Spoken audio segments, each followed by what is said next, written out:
Bugungi mijozim Zamira. Zamira talaba. Uning asosiy muammosi ranglarni to'g'ri tanlolmasligida va stilini topolmayotganligida. Zamira bilan birinchi o'rinda konsultatsiya o'tkazdim. Psixotipiga test qilganimda romantika va sport chiqdi. Tabiiyki, biz shundan keyin magazinga yo'l oldik. Zamira o'ziga obraz tanladi, men esa Zamirani psixotipiga qarab obrazlar tanlashga harakat qildim.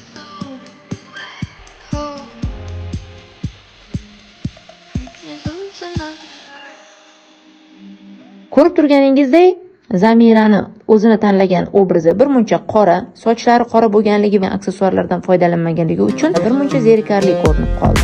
Men tanlagan obrazlarga esa sizlar baho berasiz degan umiddaman. Albatta kommentariyda fikringizni yozib qoldiring. Imij tahlili bo'yicha yana ham ko'proq ma'lumotlar olib xohlasangiz, 22 kuni soat 21:00 da meni bepul master klassida ishtirok eting va mijozlarim tahlillari bilan tanishing.